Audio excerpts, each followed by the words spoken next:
En este webinar GTD del Sur hablaremos sobre la industria chilena. ¿Estamos preparados para la revolución digital? Y para esto conversaremos con el invitado Pelayo Covarrubias, presidente de País Digital y director de Relaciones Institucionales de Universidad del Desarrollo, y los panelistas Camilo Lozano, consultor en transformación digital de GTD del Sur, y Juan Ernesto Landaeta, gerente de servicios TI en GTD, y de moderador Pablo Martínez, subgerente de planificación comercial de GTD del Sur. La actual crisis sanitaria ha dejado en evidencia la necesidad de integrarse a los cambios digitales globales, donde todo lo físico comienza a ser reemplazado, y estos cambios tecnológicos dan cuenta de un aumento de la productividad. ¿Cómo es el desarrollo de una cultura digital? ¿Estaremos preparados para la cuarta revolución industrial? Respondamos a estas y a otras preguntas en este webinar.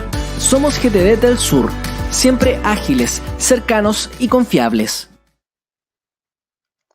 Muy buenas tardes a todos, soy Pablo Martínez, subgerente de planificación comercial, donde hoy me encuentro acompañado por unos muy buenos panelistas y una joya de invitados. Para comenzar, voy a presentar a nuestros panelistas de hoy. En primer lugar, nos acompaña Camilo Lozano, consultor de transformación digital, quien desde sus orígenes ha estado involucrado en temas de innovación y transformación digital, por lo que este era un muy buen webinar para contar con su participación. Además, tenemos el agrado de contar como panelista con Juan Ernesto Landaeta, gerente de servicios TI de GTD, quien ha desarrollado su trayectoria por las mejores empresas del rubro, por lo tanto, siempre con una mirada a través de la tecnología, por lo tanto, tiene un punto de vista muy importante y su opinión hoy día es vital para esta conversación. Ahora viene el plato principal de esta tarde. Hoy contamos con un invitado de lujo, es Pelayo Covarrubias. Se ha desempeñado como ejecutivo, consultor y profesor de numerosas organizaciones públicas y privadas. Yo tuve el honor de que fuera mi profesor. En materia de gestión estratégica, ha estado relacionado en educación, telecomunicaciones, retail, smart cities, transporte y otros sectores de la economía. El contar hoy con su presencia nos permite tener una visión global de la industria chilena y mundial, conocer qué tan preparados estamos para la revolución digital, conocer qué significa la industria 4.0, cuál es el aporte de las Smart Cities y cómo la alianza privada-gubernamental puede ser fundamental para avanzar en Chile hacia la digitalización. Pelayo es un reconocido speaker en materia de desarrollo digital y revolución industrial 4.0, donde además ha sido conductor de espacios en CNN Chile sobre temas relacionados a ciencia, innovación y tecnología. Pelayo, muchas gracias por participar de este webinar con nosotros. ¿Quieres comenzar a decir algo? Nada, solamente agradecer, Pablo, tremenda introducción. Me honra que ustedes me hayan invitado. Feliz de estar aquí compartiendo con todos ustedes y que ojalá podamos tener una conversación después lo más abierta posible, muchas preguntas, eso es lo más importante. Estamos todos surfeando este coronavirus que como humanidad nos encontró poco preparados y por lo tanto estamos todos pasando las dificultades que eso implica. Así que nada, partamos una buena conversación y después podamos tener ojalá un espacio largo de preguntas y respuestas. Excelente, muchas gracias. Mira, Pelayo, para ir abriendo la conversación, quería saber cuál es tu mirada referente a Chile y su dependencia económica basada en la exportación de materias primas sin un valor agregado y el desafío que tenemos como país de mantenernos competitivos, saber hacia dónde vamos, hacia dónde va la tecnología. Hay estudios, por ejemplo, la Universidad de Oxford habla que el 47% de los puestos pueden ser automatizados. Por lo tanto, si Chile no toma este desafío y sigue avanzando, reinventándose, generando productos de mayor valor, finalmente nos va a empezar a comer esto. Entonces, ¿cuál es tu mirada por ese lado? ¡Oh, qué gran pregunta! Una pregunta que es capaz de abarcar una hora de respuesta. Bueno, hay que abrir la conversación de alguna forma. Déjame tratar de estructurar un poco la respuesta porque es una pregunta, la verdad, que es bastante amplia y yo creo que tiene etapas distintas, digamos. Mira, yo creo que tenemos que partir un poquito, partamos por cómo nos encontró, digamos. O sea, nosotros como país nos encuentra en un desarrollo fuerte durante los últimos 40 años y eso es importante decirlo, digamos. Nuestro PIB es un PIB que está bastante balanceado en distintas industrias. Si ustedes miran los grandes elementos del PIB, nosotros tenemos técnicamente un 10% en la industria manufacturera, un 9 y tanto % en el comercio, un 9 y tanto por ciento en la minería, servicios naturalmente son otro 9 importante por ciento, un 8% en vivienda, un 6% en servicios financieros, un 6% en construcción, y así podemos ver que está bastante atomizado cada uno de los distintos elementos que tiene el PIB, y eso es una buena noticia. O sea, a nosotros nos encontró en una buena posición económica, y no nos olvidemos que ya habíamos tenido una crisis social muy importante en octubre, digamos, y a pesar de la crisis social que tuvimos en octubre, el país, dada su relación macroeconómica, tiene una relación bien estructurada. Ahora, sin duda, esta crisis nos permite repensar de alguna manera la forma en que veníamos haciendo las cosas y cómo las tenemos que mirar hacia el futuro, porque esto sin duda va a cambiar muchos de los paradigmas que nosotros teníamos, digamos. Naturalmente vamos a tener menos consumo durante los próximos meses o años, probablemente vamos a tener mucho menor inversión durante los próximos años, el país va a estar más endeudado, los inversionistas extranjeros van a ver con mayor riesgo la posibilidad de entrar a Chile. Muchas de las actividades que tenemos se van a ver impactadas en el día a día. Este evento que estamos nosotros haciendo ahora de manera digital probablemente hubiese sido el año pasado o el próximo año de manera presencial, pero los viajes, el turismo, entonces hay muchas industrias de servicios que se van a ver complicadas, una deuda pública que va a ir subiendo, y ya sabemos perfectamente qué ocurre cuando la deuda pública ocurre, digamos, finalmente hay aumentos de impuestos y hay aumentos de inflación. Y por lo tanto, la primera mirada para tratar de responder tu pregunta es decir, mira, yo no soy de aquellos que piensan que el país estaba solamente estructurado en base a una línea de recursos o de extracción de recursos naturales. Yo pienso que el país venía cambiando muy fuertemente sin nosotros mismos darnos cuenta, y ahí hay un tema bien importante. O sea, todos ustedes, por ejemplo, en la zona sur pueden ver el desarrollo de la agroindustria, cómo se fue desarrollando el mundo de la agricultura, cómo se desarrolló el mundo de la agropecuario, silvícola, cómo fue cambiando eso en los últimos años. Bueno, y eso no es rápido hacer, eso obedece a muchos años de inversión. Estoy viendo, por ejemplo, en Concepción, una de las mayores inversiones que hoy día había en la 8ª región era el proyecto MAPA de Arauco, más de 3.500 millones de dólares. Por tanto, este PIB chileno es un PIB que a veces nos cuesta entender porque nos quedamos a veces mirando lo que pasó en la década de los 90 o en la década del 2000 y nos dimos cuenta que fue cambiando. Entonces, el primer punto es plantear, Pablo, que yo tengo una visión distinta. Yo creo que para mantenernos competitivos en un mundo moderno y globalizado como el de hoy, Chile fue haciendo pasos muy importantes. A pesar de eso, tú tienes razón, que sin duda siempre se ha dicho que nosotros, por ejemplo, no exportamos la lámina de cobre, sino que exportamos el cobre bruto. Bueno, eso tiene algunas razones también bastante estratégicas. Uno, no nos olvidemos, como bien decían estos jóvenes suecos, Hershey y Olin, uno como país tiene que buscar cuáles son sus ventajas competitivas. Y Chile tiene algunas ventajas competitivas que hay que saber aprovechar, pero una de ellas no es la cercanía que tenemos con el gran comercio mundial. Recordemos que estamos bastante lejos del comercio mundial. Por lo tanto, a veces, más que transportar, porque el tema logístico es fundamental en lo que estamos hablando, más que transportar aire, hemos logrado transportar las principales herramientas que nosotros tenemos. Entonces, a mí me gustaría partir planteando que sin duda vamos a tener desafíos enormes a partir, uno, de cómo controlamos esta gran crisis social en la que estamos de alguna manera participando. La legitimidad de los gobiernos aquí va a ser fundamental, liderazgos que sean confiables tanto en el mundo privado como en el mundo público. Dos, ser capaz de adoptar muchas nuevas tecnologías con mucha rapidez, acelerar estos procesos de innovación tecnológica, de desarrollo. Estamos viviendo un laboratorio digital que nunca el ser humano se lo había imaginado. Esto mismo, ojo, con las cadenas de suministro, como hablábamos recién, probablemente va a haber cambios. Aquí lo que va a pasar es que muchas de las grandes empresas, las multinacionales, van a empezar a tener más logística local y esto va a generar una oportunidad bien interesante para el mundo del emprendimiento.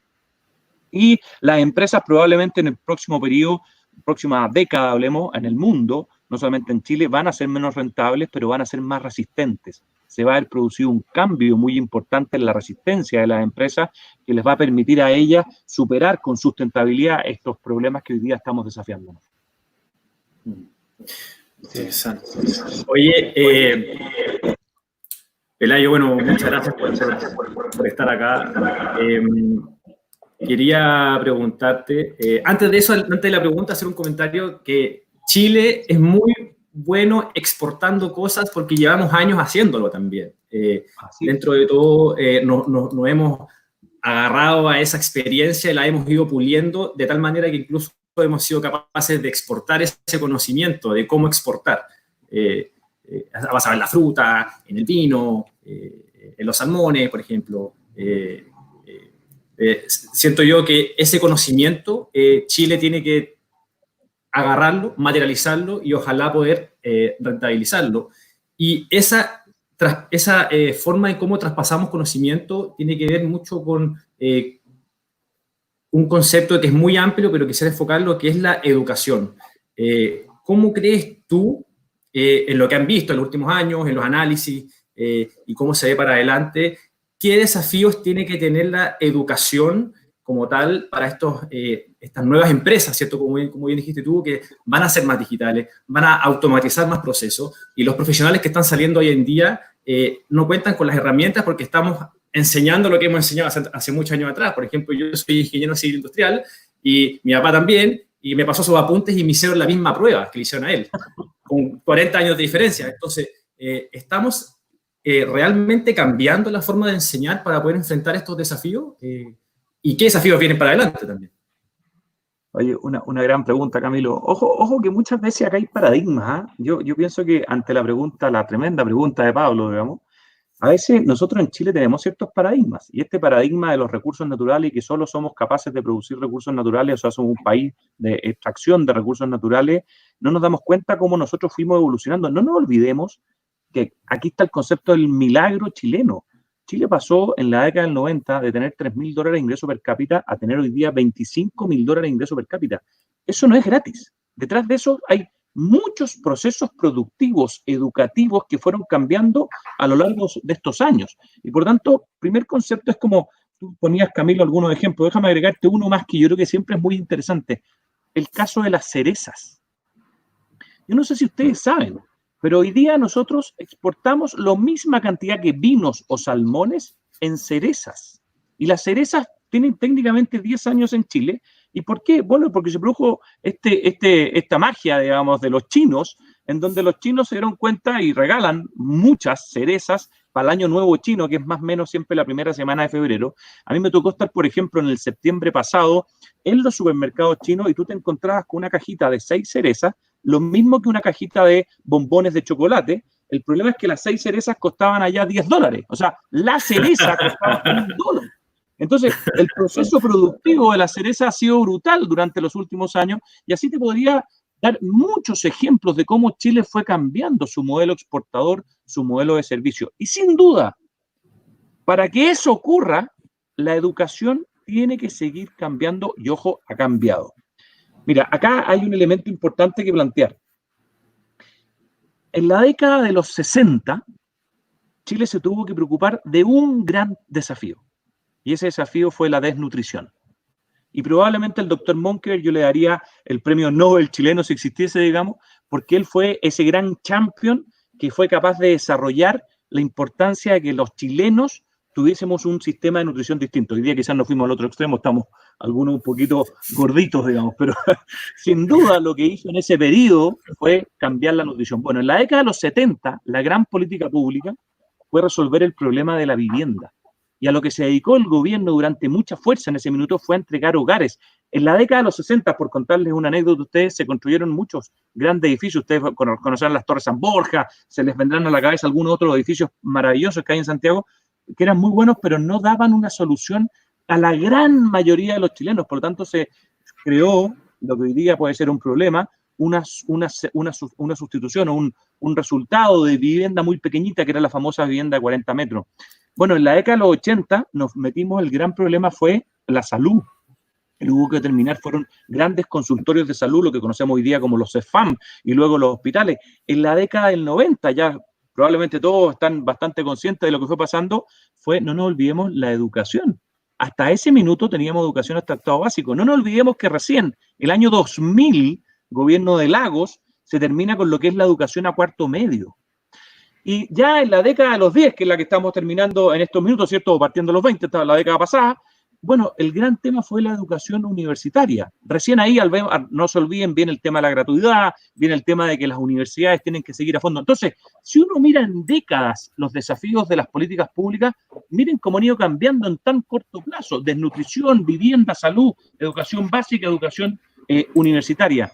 Y con eso te respondo a tu pregunta. Yo creo que hoy día es fundamental entender que, mira, las universidades, yo estoy, como ustedes bien saben, en la Universidad del Desarrollo, las universidades tienen 3 grandes formas de enseñar. La primera y la más conocida es transferencia de conocimiento, es decir, un profesor adquiere conocimiento a partir de su vida, su trabajo, su estudio y transfiere el conocimiento a un alumno. 2, la co-creación del conocimiento, es decir, juntos somos capaces de ir investigando, desarrollando conocimiento y esa co-creación lo hacemos juntos, somos capaces de transmitirla también al mundo empresarial a través de la transferencia tecnológica. Pero hoy día viene una tercera línea, que es la que estamos viviendo nosotros a partir de lo que muy bien hace GTD, que es la conectividad, ¿cierto? Que es el mundo de los datos, el mundo de la inteligencia artificial. Entonces, ¿qué ha pasado con lo que estamos viendo hoy día? Probablemente lo que va a pasar es que está cambiando notablemente la forma de enseñar. Hoy día el valor de la enseñanza no va a estar mucho en las habilidades duras, porque esas las vamos a poder aprender a distancia, sino más bien va a estar en las habilidades blandas, va a estar en la creatividad, va a estar en cómo yo enseño a pensar críticamente lo que está pasando y cómo doy soluciones, va a estar en el trabajo en equipo, en el trabajo en redes, va a estar en la capacidad de comunicar. Entonces, todos estos elementos me van a permitir a mí tener un juicio finalmente que me permita que en los próximos años nosotros tengamos que ir moviendo la forma en que nosotros enseñábamos hoy día a una forma bastante distinta, a una forma que, aprovechando la conectividad, no se olviden que estamos teniendo un laboratorio digital como nunca lo habíamos tenido en la vida, vamos a poder aprovechar esa conectividad, pero esa conectividad la vamos a ocupar para algunos elementos probablemente más duros y vamos a dejar lo físico, el que cuando estemos juntos en la sala de clase, en el campus, para todo lo que es el mundo de las habilidades blandas. Muchas gracias, Pelayo, por lo que estás comentando. Quiero recordar al panel y a los invitados que va a aparecer en pantalla un código QR. Ojalá la gente lo pueda escanear para contestar una encuesta. Es súper importante su opinión para ver los futuros webinars, qué es la temática que les gustaría que fuéramos tocando, así que es bien importante contar con su opinión. Y además, recordarle al público que pueden hacer sus preguntas, ustedes las hacen por YouTube, nos llegan, las vamos respondiendo, vamos seleccionando las mejores y se las vamos planteando a Pelayo. Así que, por favor, para que sean participativos, esto es para todos y queremos tratar de responder todas sus dudas. Juan Ernesto, tú querías hacer una pregunta a Pelayo. Sí, muchas gracias, Pelayo. Uno de los grandes desafíos, como dijimos en un principio, es la cantidad de temas y la cantidad de opiniones que tenemos alrededor de todo esto de transformación digital, ¿no? Comentabas hace unos momentos todo lo que es la parte de educación y me gustaría unirlo, escuchar tu opinión de lo que es la transformación digital sumado con la transformación social, ¿verdad? Con un gran impacto educativo, pero al mismo tiempo el rol del Estado. ¿Cómo queda ese Big Brother, ¿verdad?, a cargo de todos nosotros en esta nueva era? Comentarios inclusive en esta época de crisis, vemos cómo los chinos afrontaron con esa regulación de Estado, poniendo tecnología, controlando a la gente por su celular, dónde están, dónde no pueden estar, quién está infectado, quién no está infectado. Y en el otro caso tienes al otro extremo Estados Unidos diciendo aquí no pasa nada y todos pueden salir a la calle, ¿no? Dándole un mayor peso a la parte económica. Pero ¿cómo vamos a estar preparados nosotros como ciudadanos ante ese gran desafío que nos viene hacia adelante del rol del Estado digital? Uf, qué buena pregunta, qué buena pregunta. Oye, me gustó su bicicleta, no sé lo que tiene atrás, eso para trotar, yo creo que déjeme la oportunidad de hacer spinning un ratito para responder esa tremenda pregunta geopolítica. Esto es estrujar el animal al máximo posible. Es que son muchos puntos, muy interesante. Son muchos puntos y yo creo que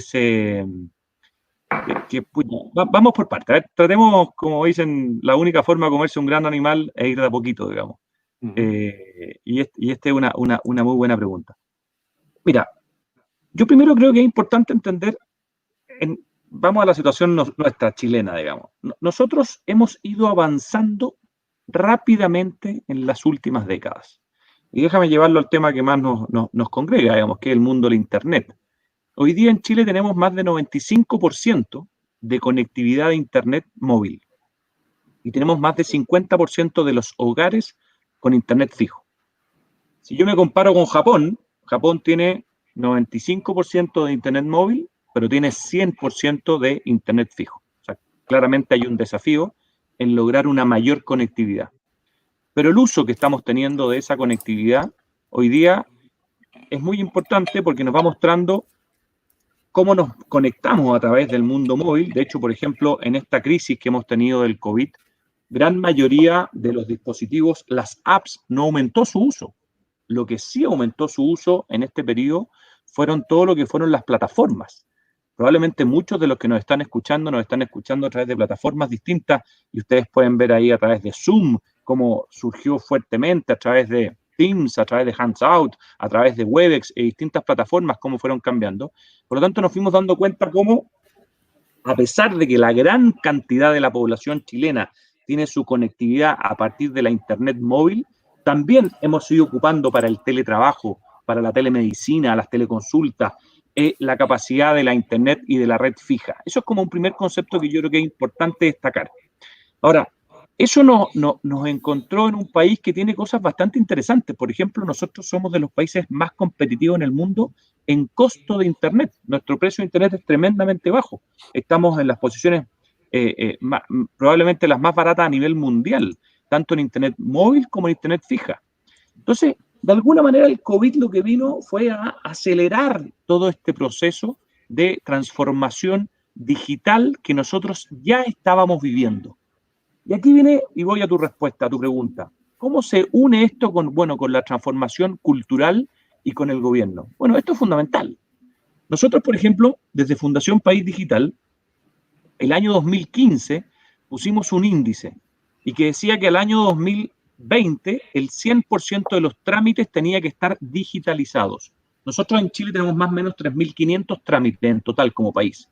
Esos trámites, hoy día el 55% son analógicos, es decir, se hacen de manera presencial. Hay que mover los papeles, la firma, etc. Y lo que nosotros decíamos era que tú tenías que avanzar al 100%.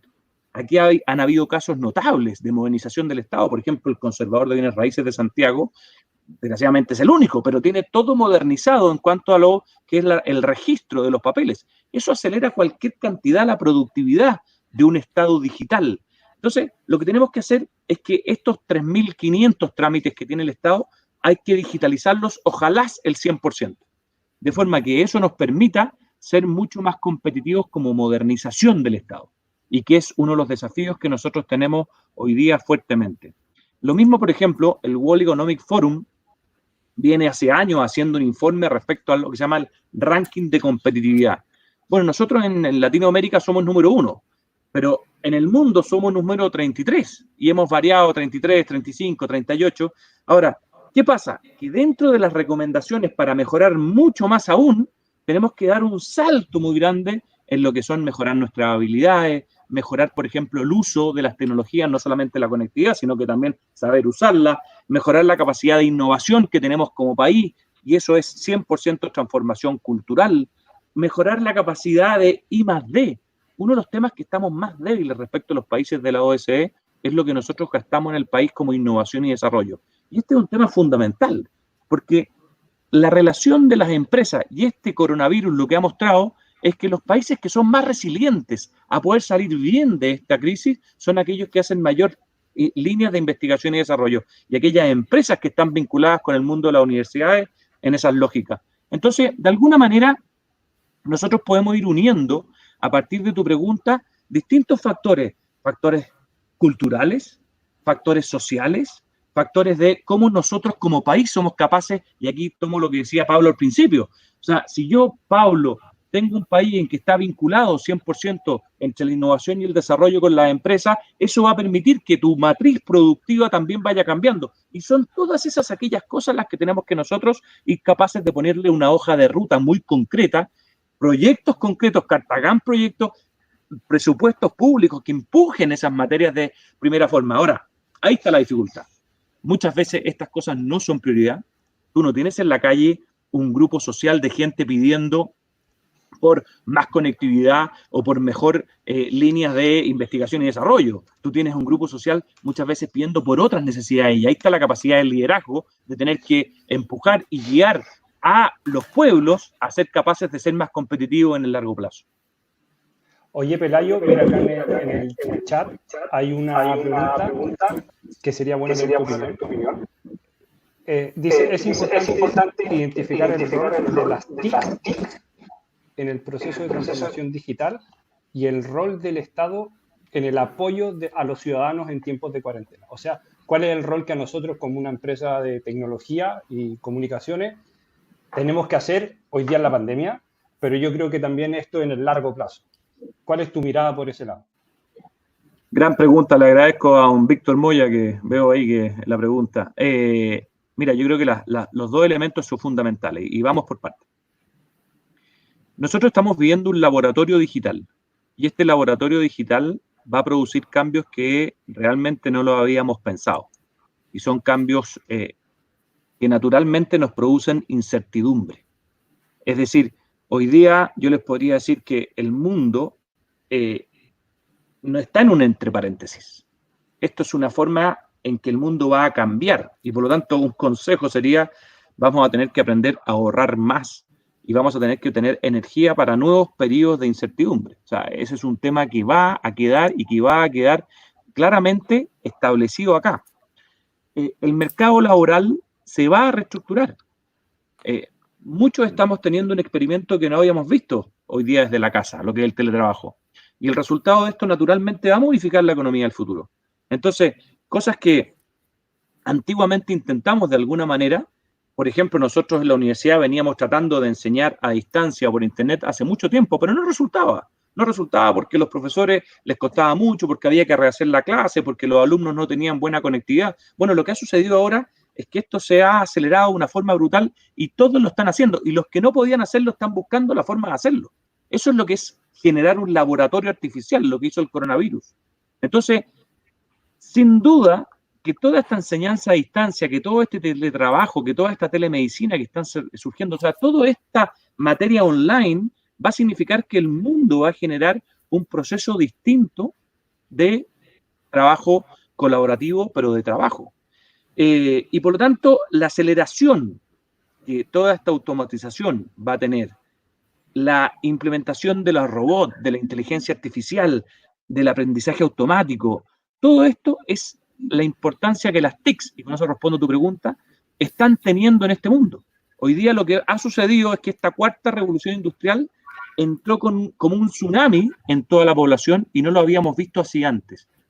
Y a partir de este laboratorio que estamos teniendo, estamos viendo el proceso de cambio que la población va a tener. Y en eso, sin duda, el rol del gobierno es fundamental.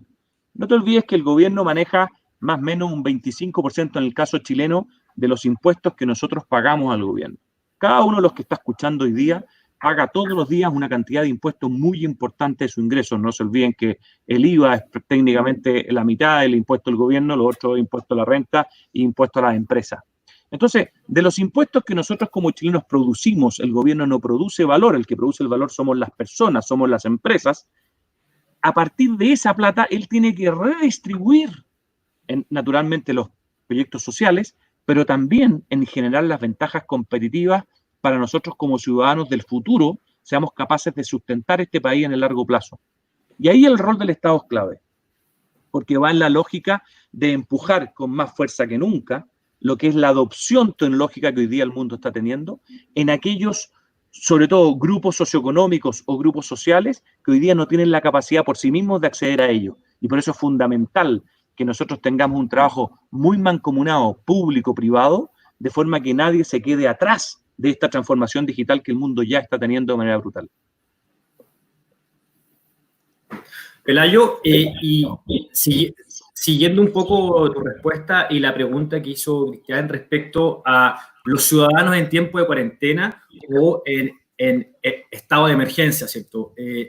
¿Crees tú que el mundo privado debiese tomar un rol más protagónico al momento de ofrecer la ayuda? Quizás no vista desde el negocio, sino vista desde el apoyo para que salgamos juntos en esto.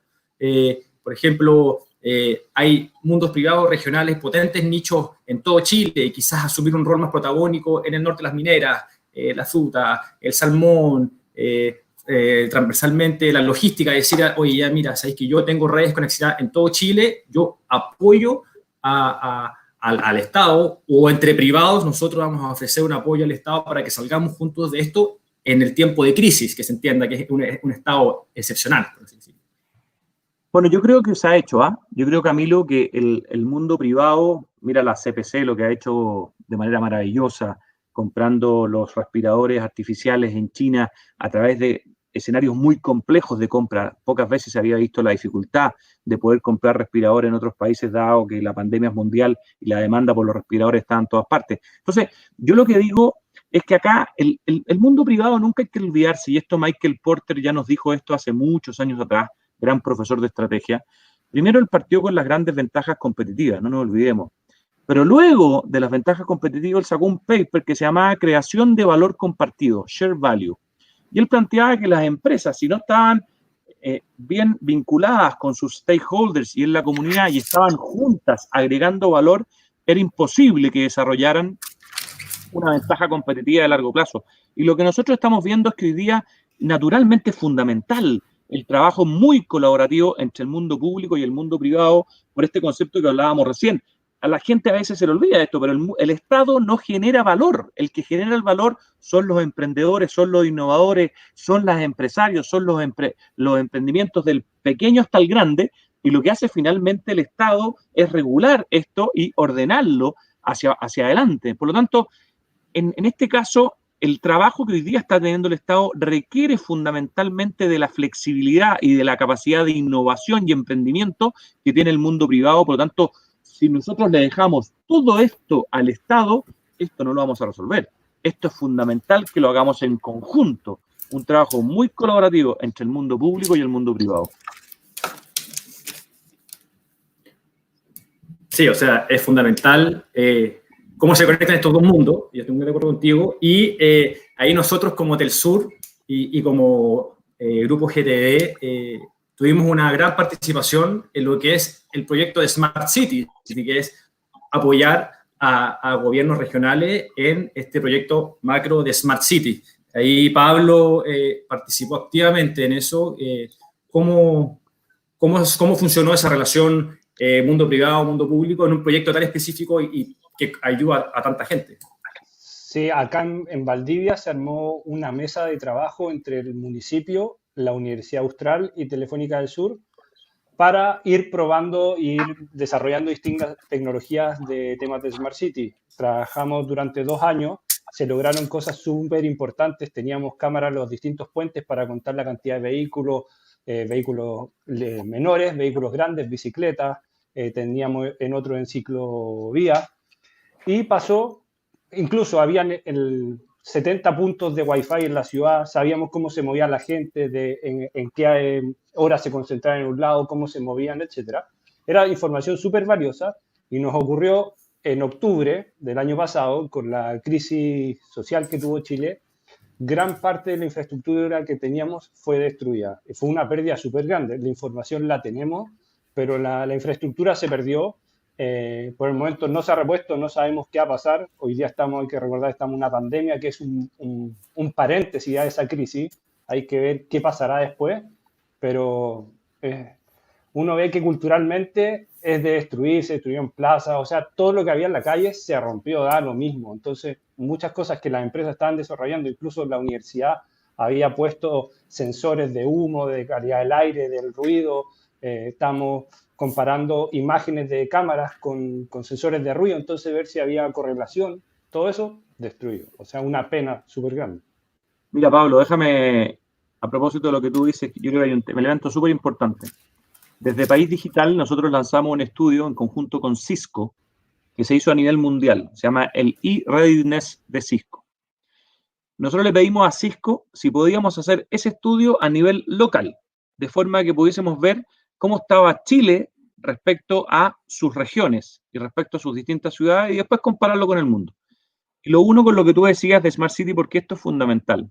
El estudio, cuando uno está hablando de economía digital, no solamente habla del nivel de infraestructura tecnológica, que es lo que tú bien haces relación recién, y naturalmente una tremenda lástima que nosotros quizás no le hayamos capacitado y enseñado a todo el mundo los beneficios que esto tiene, de forma que no destruyeran algo que tiene mucho valor para ellos mismos. O sea, aquí lo que estamos haciendo es destruir aquello que nos genera valor a nosotros y nos genera una mejor calidad de vida.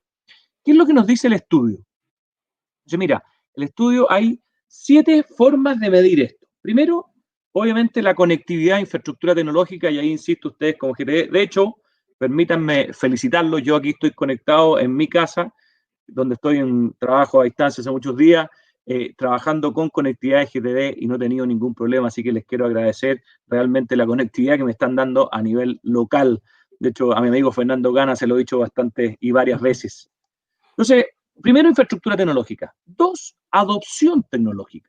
Nosotros tenemos que ser capaces de que seamos capaces de, una vez que tengamos la infraestructura, tengamos también los computadores, tengamos los teléfonos y los sepamos ocupar. Es decir, que tengamos la capacidad de nuestros procesos ir adaptando la tecnología en el día a día. Piensen solamente, por ejemplo, qué es más importante, construir una nueva clínica o mejorar los procesos tecnológicos para que todo lo hagamos vía teleconsulta.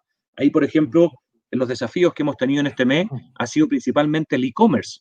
El e-commerce, cuando tú vas a una clínica, una de las cosas más importantes para todos es que tengamos FONASA o que tengamos un buen sistema de ISAPRE. Bueno, si las clínicas y los hospitales no estaban preparados para servirnos a través de FONASA o a través del ISAPRE, se nos hace muy difícil a nosotros los ciudadanos poder tener esa teleconsulta. A eso me refiero con una opción tecnológica. Es esa matriz tecnológica que me permite hacer el 100% del uso de esa tecnología o esa infraestructura que ya está bien colocada. El capital humano, número 3.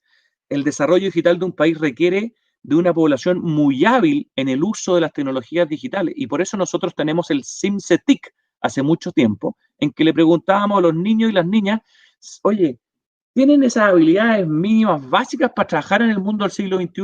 Lo que se llaman las STEM, muchas veces ciencias, matemáticas, o son capaces de prender un computador, abrir una Word, por ejemplo, o un Excel, cambiarlo, mandarlo por email, recibirlo de vuelta, reformatearlo. Esas capacidades humanas son fundamentales. Las necesidades básicas, y esto es lo que te referías tú.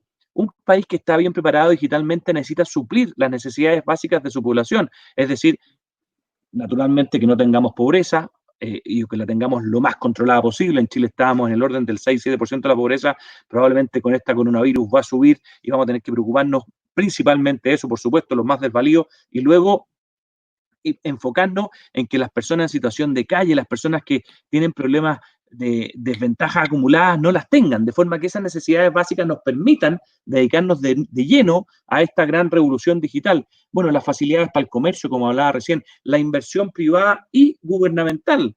Aquí, en el mundo de la conectividad, por ejemplo, nosotros hemos tenido una gran porcentaje de la inversión, 90% de inversión privada, a través de una regulación pública.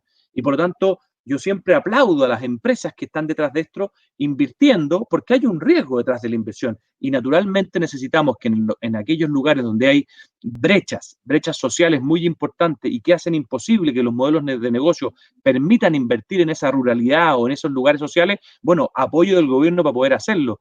Y finalmente un clima emprendedor, ese es el séptimo, es decir, tengamos la capacidad y las condiciones para que se consolide una forma de pensar innovador a partir de startups, a partir de un proceso. Entonces, esas 7 elementos nosotros las medimos y fuimos capaces de hacer un índice que naturalmente dejó tremendas diferencias. O sea, por ejemplo, la región metropolitana es la número 1 en prácticamente todos los índices, y la región del Maule, la región de los ríos, la región de la Araucanía son los últimos. Por lo tanto, tendríamos que ir a analizar uno a uno los 7 elementos que vimos: infraestructura tecnológica, adopción tecnológica. Por ejemplo, el caso de la región de la Araucanía. Son 15 en infraestructura tecnológica. son 14 en adopción tecnológica, son 14 en inversión privada, tienen mucha inversión gubernamental, pero falta la inversión privada, son 15 en capital humano.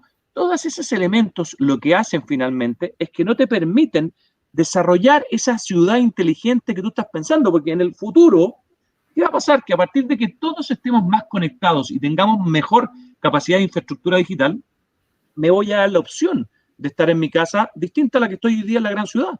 Me voy a permitir quizás estar en el campo si yo tuviera buena conectividad. Me voy a dar la posibilidad de estar en una ciudad más pequeña en la medida que esté bien conectado, porque ya la vida me ha demostrado a partir de este laboratorio COVID que yo puedo trabajar a distancia, que soy capaz de agregar valor no estando en la oficina, que no necesito estar en una gran ciudad para vender mis productos. Por tanto, cuando hablamos de Smart Cities, lo que hay detrás es esa conectividad que tiene la ciudad por completo, sensorizada, que me entrega datos, que me entrega mejor información y que a la vez me permite a mí ocupar en todos esos elementos en una mejor calidad de vida.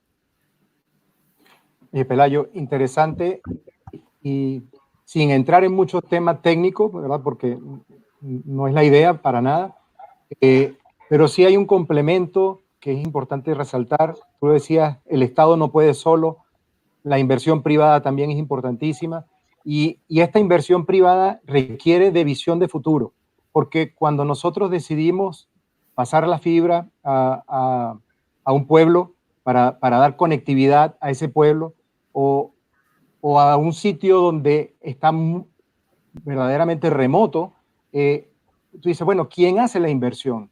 Y no la hace el Estado. Alguien me puede preguntar, oye, pero eso es muy fácil, pongan una antena de celular, empecemos a poner antenas de 5G. Permítanme decirle que todas estas antenas necesitan conectarse con fibra. Y hasta ahora la ciencia no nos permite ir más rápido que la velocidad de la luz. Y eso es la fibra óptica. Entonces, esa inversión es importantísima, ¿verdad? Y tenemos que tener visión de futuro para ir haciendo esos despliegues. Nosotros acabamos de terminar de colocar más de 3.500 kilómetros de fibra óptica submarina, que lo unimos con 1.000 kilómetros más en el sur, y acabamos de conectar desde Arica hasta Puerto Montt. Una fibra óptica totalmente moderna. Hacía más de 20 años que no se pasaban fibras ópticas submarinas, a excepción del cable de Google, que va directo de Valparaíso a Los Ángeles, ¿verdad? Pero este tipo de inversión nosotros estamos tocando 12 ciudades con la intención precisamente de poder dar esa capilaridad. Por ahí veo una pregunta en el chat que decía, ¿cuándo vamos a llegar al resto de las casas? ¿Cuándo vamos a llegar al 100%? Al 100% en este momento es muy difícil, requiere tiempo y requiere grandes inversiones. Pero hacia allá vamos, ¿no? Y eso es parte del desafío, y para nosotros en GTD, esta carretera que estamos colocando de fibra óptica es parte de la transformación digital. Es la mejor forma de poder garantizarle a nuestros clientes una buena conectividad de alta calidad, de alta velocidad, para que podamos estar conversando aquí, que no se nos esté cayendo la comunicación, que cuando le decimos que son 200 megas, son 200 megas de verdad. Y poco a poco, ¿no? No solamente en las casas, sino también a las empresas, a los microempresarios, a las pymes y a las grandes corporaciones. Oye, es solo felicitarlos. Son la base de la pirámide, como hablábamos recién según el Readiness Studio. Sin conectividad, nada de lo que estamos hablando funciona. Y hoy día, más que nunca, insisto, por el laboratorio que el mundo ha tenido del COVID, necesitamos con mucho más fuerza la capilaridad. Yo creo que hoy día, entre el mundo público y el mundo privado, hemos hecho un buen esfuerzo de backbones de fibra. Lo que necesitamos hoy día es que esa llegue a todos los hogares, y probablemente ese es el gran desafío, porque sin duda hay algunas asimetrías que tenemos que hacernos cargo. Acá, mira, nosotros tenemos desde País Digital un estudio que lo hacemos permanentemente y vemos siempre 4 factores que condicionan el uso de la Internet. Pero uno de los que a mí me preocupa mayoritariamente, habitualmente, ¿saben cuál es? El de los adultos mayores. Si ustedes miran entre los años 5 hasta más o menos los 50 años, los 45 años, toda la tasa de uso es sobre 90. Pero cuando subimos un poquito la edad, 65, 70, 80, baja pero fuertemente hasta llegar por bajo el 15, 20% de uso en los adultos mayores sobre 80 años. Y son los que más necesitan de la conectividad, porque muchas veces la soledad a ellos se les solucionaría a partir de una buena conectividad o aprender a usarla. Por tanto, creemos que el tema etario es un tema fundamental. Sin duda, el tema socioeconómico es un tema que también es muy importante, el tema educacional. No nos olvidemos lo que hablábamos recién. Todavía la mitad de Chile llegó solo hasta cuarto medio. Hay diferencias importantes entre el mundo que tiene octavo básico, cuarto medio, del mundo que tiene educación superior o del mundo que tiene posgrados y otros. Por tanto, hay diferencias educativas importantes. Hay diferencias también socioeconómicas. Naturalmente, hay ciudades, comunas y barrios que tienen una conectividad mucho mayor. ¿Por qué? Porque hay una mayor demanda por un poder adquisitivo, por tanto hay diferencias también socioeconómicas, y esas son las brechas cuando hablamos desde País Digital, que nosotros tenemos que ir juntos, industria, gobierno, sociedad civil, empujando de manera de poder darle la mayor capilaridad a todo el mundo, independiente de estas brechas que hablábamos recién, etarias, socioeconómicas, socioculturales, etcétera. Oye, Pelayo, yo quería comentar, bueno, en el chat he visto que está Absentia Tecnología Acústica. Ellos, por lo que comentaban, trabajaron en un proyecto de sonido en Santiago, comentaban. Estaba preguntando cómo podía conversar con nosotros para ver si patrocinábamos esos proyectos o no. Yo le recomendaría que escriba en la página de Smart Valdivia. Ahí está el contacto de las personas que como GTD, Hotel Sur, más la municipalidad y la universidad, estamos trabajando en conjunto, por lo tanto podemos ver qué es lo que nos quiere plantear. Y había otra pregunta interesante que era de Miche, que es la última que está. Dice, buenas tardes, respecto a la revolución digital, ¿cómo se deberían implementar las características de esta en las pymes, considerando la inversión económica que conlleva esto? Mira, una gran pregunta, y esto lo hemos conversado en muchas ocasiones en distintos lugares, y es una pregunta que yo siento que es re interesante. Y el primer concepto, datos, datos y datos. Les voy a dar un ejemplo súper simple. Usted que me está escuchando tiene una peluquería y atiende a su clientela hace 20 años. Pregunta, ¿ha ocupado el carnet de identidad como una forma, con una pistolita que cuesta 2.000 pesos, de capturar el dato de cuándo fue, cuándo no fue, cuándo le significa el siguiente corte, cómo llamar a su cliente para decirle, mire, le recomiendo que venga, hoy día yo voy a tener menos gente, quizás lo puedo atender de una manera distinta, le puedo hacer un precio hoy día? Pensemos en un local, un kiosquito, que atiende en interior de un pueblo, que sabe el nombre de todas las personas que se van a atender con él. ¿Cómo yo estoy ocupando hoy día la tecnología para poder entregar el servicio que él necesita de manera personalizada? Es decir, yo hoy día la tecnología me permite customizar el servicio como nunca antes nos había permitido. Entonces, la primera respuesta hacia la pregunta, y es un tema que hemos trabajado desde Fundación País Digital y el Ministerio de Economía con mucha fuerza, que es cómo digitalizar a las pymes. Durante el año pasado les puedo contar que hubo un proyecto enorme que se llamaba Digitaliza tu Pyme, que es no solamente que tú tengas un computador y que tengas tu página web y que seas capaz de entregar tus productos en un portal de manera que tengas la opción de estar intercambiando con un número mucho mayor de clientes, sino también que tú pienses distinto. Y esa transformación cultural es la que nosotros siempre decimos que es primera la transformación digital, porque no se lo olviden, la tecnología es un habilitante. Todo esto es fácil de usar. Lo que nosotros tenemos que hacer es cambiar nuestra forma de pensar para poder rápidamente subirnos a un cambio digital como el que hoy día está pasando.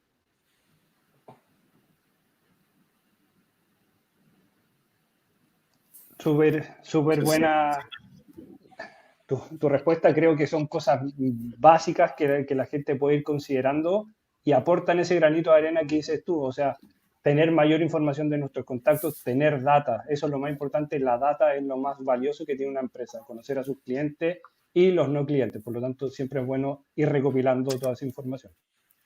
Camilo, tú querías comentar algo, también habías dicho. Sí, quería hacerle una pregunta a Pelayo, en realidad, ¿qué opina respecto a este miedo que hay del uso de los datos? Porque a los que no estamos metidos en el mundo de la tecnología y la innovación, que sabemos que los datos son súper importantes para poder gestionar un negocio o encaminarlo de la manera correcta, los datos a nivel mundial se han hecho famosos por el mal uso de los datos. Hablamos del caso de Cambridge, de Facebook, de Estados Unidos, etcétera, etcétera. Entonces, ¿cómo transmitir ese mensaje de que el uso de los datos es fundamental y que hacerlo con cuidado, obviamente, pero que es el futuro, es el país que está viviendo hoy día, la generación de datos y la importancia de los datos, y es lo que se viene para adelante, sin miedo, por así decirlo. No sé, Pelayo, ¿cómo lo ves tú? Mira, me llevaron al tema geopolítico que le había hecho el quite. En esto me lo había también tirado de alguna manera. Bueno, metámonos ahí en la mitad del tema. Yo creo que sin duda lo que ha pasado hoy día en el mundo en los últimos 5 años es un cambio brutal. El término de la Pax Americana, para los que no están enterados todos, la Pax Americana fue un acuerdo de alguna manera post-Segunda Guerra Mundial en que Estados Unidos tomaba el liderazgo y tuvo el liderazgo de las grandes organizaciones mundiales, digamos. Bueno, esto fue cambiando a partir del desarrollo de China. Y sin duda fue cambiando en el pueblo americano. Esto no es de un presidente, esto no es de hay gente que dice, no, que esto lo hizo Trump o esto lo hizo Obama. No, esto fue cambiando en las bases americanas cuando se fue viendo que había un cambio de alguna manera en el nivel de competitividad mundial. Entonces, aquí nosotros tenemos hoy día como 3 grandes escenarios. Tenemos el escenario asiático, que sin duda tiene lo que tú muy bien planteas, y un nivel de observación casi personal de cada uno. Digamos, me tocó estar a mí en Singapur poquito antes de la crisis del coronavirus en un seminario súper interesante, en donde me produjo mucha intención, digamos, porque habían 2 operadores de centros comerciales, y uno llevaba 5 años haciendo observación en el fondo de retina, a la entrada de los face recognition, a la entrada de los supermercados, a la entrada de su centro comercial, y había otro que no la tenía. Entonces la discusión era lo que opinaba de la propiedad intelectual y de la propiedad privada, aquel que la tenía versus aquel que no la tenía. Mira qué interesante, nosotros no tenemos en ninguna parte de Latinoamérica esa experiencia. Entonces, de alguna manera, tú te das cuenta que ellos ya tienen elementos que les permiten ir entendiendo muy bien cuál es el desarrollo de este como gran hermano, que es capaz de observar el 100% de tu comportamiento. Les voy a dar un dato. Nosotros en la Universidad del Desarrollo, no sé si quizás lo han visto algunos de ustedes en el diario, sacamos un índice que se llama el índice de movilidad, el IM. Nosotros, a partir de los datos que nos entrega Telefónica de manera anonimizada, tomamos todos esos datos y nos vamos a las antenas. Y en base a eso somos capaces de observar toda la movilidad de la ciudadanía a nivel nacional. Y eso lo hemos puesto en manos del gobierno para poder mostrar cómo la ciudadanía está respetando o no respetando las cuarentenas, cuánto baja la movilidad de un país a partir de eso. Ese tipo de datos anonimizados, yo los respeto y no tengo ningún problema. Y personalmente los empujo porque son datos que nos ayudan como ciudadanía a una mejor calidad de vida. Lo que sí ¿Puede contarnos la diferencia? Es que yo creo que es fundamental entre el dato anónimo y el dato privado. Sin duda. La diferencia en el fondo, el dato anónimo, naturalmente, yo sé que es un puntito, no sé que eres tú, que se está moviendo por la ciudad y tengo una cierta lejanía porque son las antenas. Si yo tuviese una app tuya y tengo acceso a tu app y sé por dónde tú te estás moviendo con tu root, con tu teléfono, bueno, ahí ya tengo un dato personalizado. Por decirte de otra manera, a mí el gobierno me podría decir, oye, ayúdame a fiscalizar las personas que tienen coronavirus si están cumpliendo o no. Yo a eso me pongo. ¿Por qué me pongo? Porque es la forma de fiscalizar uno a uno a la persona y eso ya es muy complejo. Y nosotros estamos siguiendo en esa lógica más el modelo europeo, que es el modelo de respetar los derechos individuales, los datos son míos, son personales, y yo sí los puedo ocupar para elementos agregados públicos, pero no para una fiscalización privada. Por tanto, pero aquí lo que te estoy planteando es que hay visiones distintas en el mundo. Tienes la visión asiática, que tiene una fiscalización bastante customizada, tienes una visión europea, que tiene un dato que es mucho más privado, y tiene una visión americana que es absolutamente privado, de hecho está en manos de las compañías, digamos. Entonces, en estos 3 elementos, para responder bien tu pregunta, yo creo que se enjuagan o conjugan 3 elementos fundamentales. Elementos geopolíticos, que ya lo he expresado bien, fin de la Pax Americana, elementos de propiedad intelectual, que los tenemos que ver a nivel local y ir viendo cómo lo vamos trabajando nosotros. Personalmente tengo una opinión, y la opinión es que en el fondo nosotros debemos respetar los derechos individuales de las personas y poder sí usar los datos de manera anónima cuando son de manera agregada en una lógica de apoyo a la ciudadanía. Perfecto.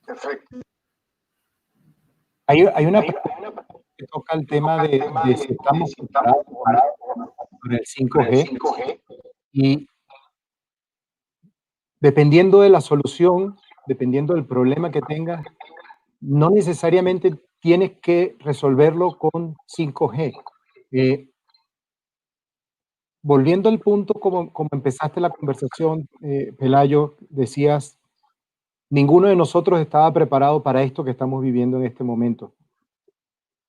Comentabas también del World Economic Forum.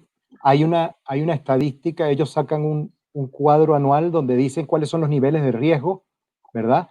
Y en ninguno de ellos estaba en los top 10, estaba una pandemia. Las corporaciones, todas las corporaciones, preparamos un mapa de riesgos y de impacto, ¿verdad?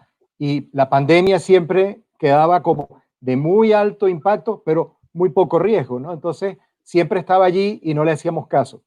Y ahora que la vivimos, y yo concuerdo que no estábamos preparados para esto, nadie lo tenía en la mente, sin embargo, reviviendo las experiencias del 2010 con el terremoto del 8.8, te puedo decir que me sorprende la capacidad de adaptación y de reinventarnos, porque con lo que tenemos salimos adelante. Es cierto que los retail les cuesta mucho más entregar la mercancía, si tienes toda la razón, es otro problema, ¿verdad? Pero se pueden hacer los pedidos y en lugar de tener, un retail nos comentaba que hacían 3.500 despachos diarios antes de la pandemia y ahora están haciendo 45.000. Entonces, no estamos preparados para eso, claro que no. No te van a poder hacer la entrega a la misma velocidad, pero se están haciendo las entregas. Entonces, no estamos detenidos, no estamos paralizados. Sin embargo, lo que nos viene más adelante es cómo resolvemos esto con lo que tenemos, ¿no? ¿Cómo será la nueva forma de trabajar? Y volviendo al punto de 5G, si hay una necesidad específica de conectividad de un elemento IoT, por ejemplo, por satélite, lo podemos hacer con tecnología que no es tan nueva, 30, 40 años atrás, un VSAT en cualquier parte de Chile, nosotros lo podemos hacer y hasta que logremos hacer todas las inversiones que nos permitan tener toda esa infraestructura funcionando. Entonces, todo eso nos va a llevar hacia lo que viene, no sé si, como decíamos al principio, dentro de 3 meses, dentro de 6 meses, cómo va a ser la nueva forma de trabajar. ¿Cómo ves tú que va a ser la nueva forma de trabajar? Cuando regresemos, ¿vamos a regresar a la oficina o vamos a seguir trabajando todos desde la casa? Nosotros tenemos algo así como el 87% de los 2.700 empleados de GTD que estamos en España, que nos ha pegado muchísimo, ¿verdad? La parte de la pandemia allá. En España, en Colombia, en Perú y en Chile.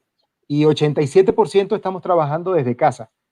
Hay cosas que no puedes evitar, necesitas tener al técnico de campo, el que va a la casa a hacer las reparaciones, a hacer las instalaciones. Y si me está escuchando alguno de ellos, le doy las gracias porque en verdad esos son parte de no solo el frontline, son el backstage de lo que hace posible que podamos estar todos trabajando desde la casa. Pero bueno, ¿cómo ves tú que va a ser esa nueva normalidad? ¿Cómo va a ser esa nueva forma de trabajar?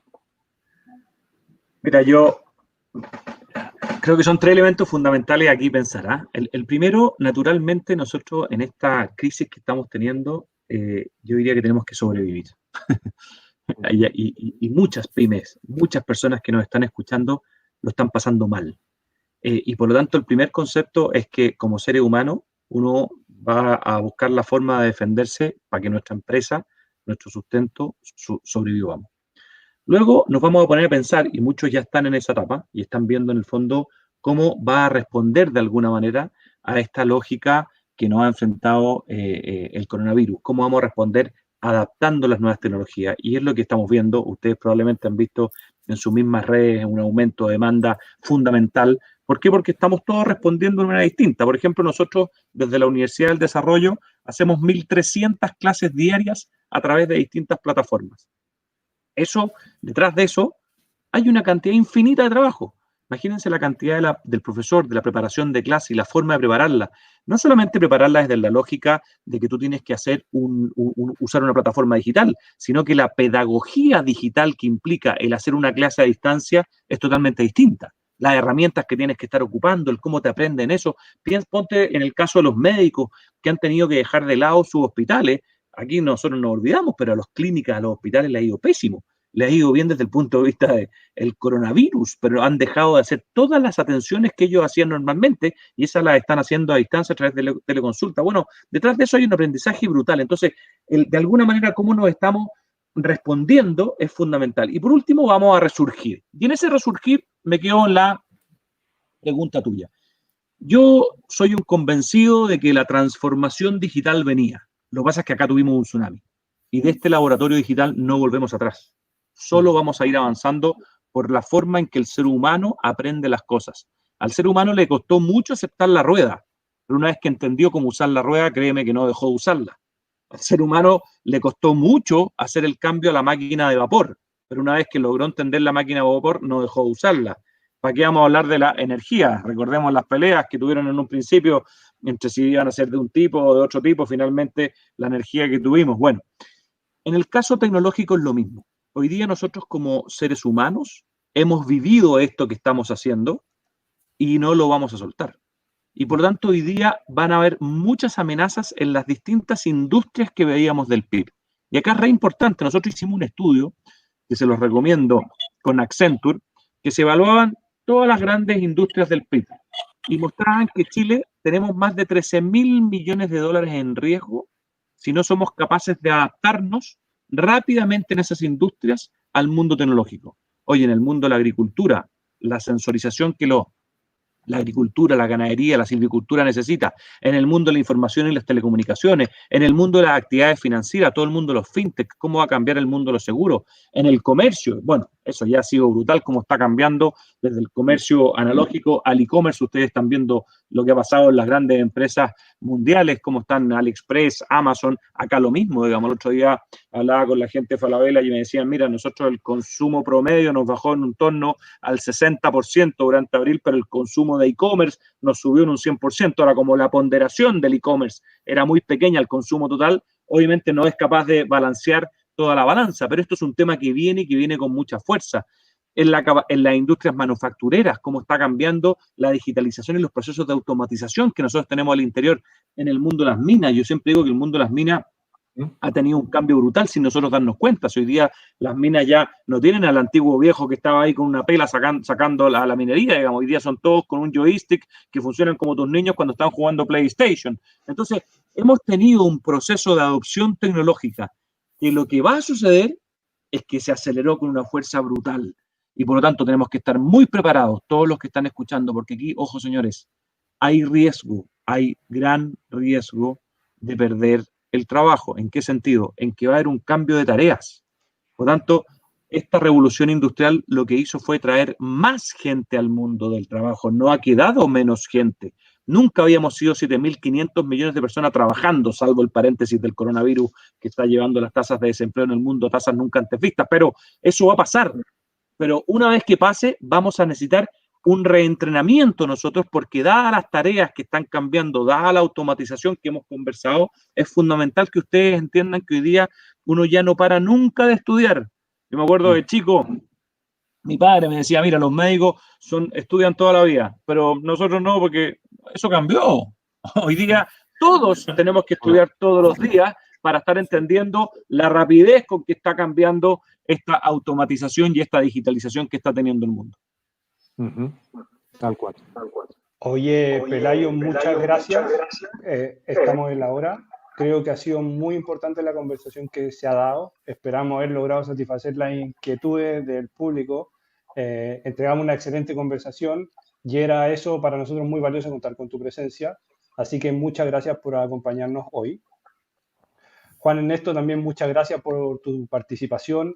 Lo mismo para Camilo. Camilo ya es parte del staff que está trabajando en los webinars. Es una cara mucho más visible, así que también gracias por participar. Para ir cerrando, es importante mencionar que este y los webinars anteriores quedan disponibles en YouTube de GT Chile o de Telefónica del Sur Empresas, donde también estamos creando resúmenes, por lo tanto en un par de minutos queda disponible, o sea, queda entre 3 y 5 minutos queda un video con los mejores puntos tocados. Pelayo, yo no sé si tú quieres, para ir cerrando, comentarnos algunos tips importantes sobre lo que hemos conversado ahora, qué es lo más valioso que considera para el público que nos está viendo. Mira, yo quiero terminar con dos cosas, digamos. Una, que yo creo que es súper importante y que ha sido una lección súper positiva de lo que estamos viendo, es que estamos confiando en la ciencia y en sus expertos.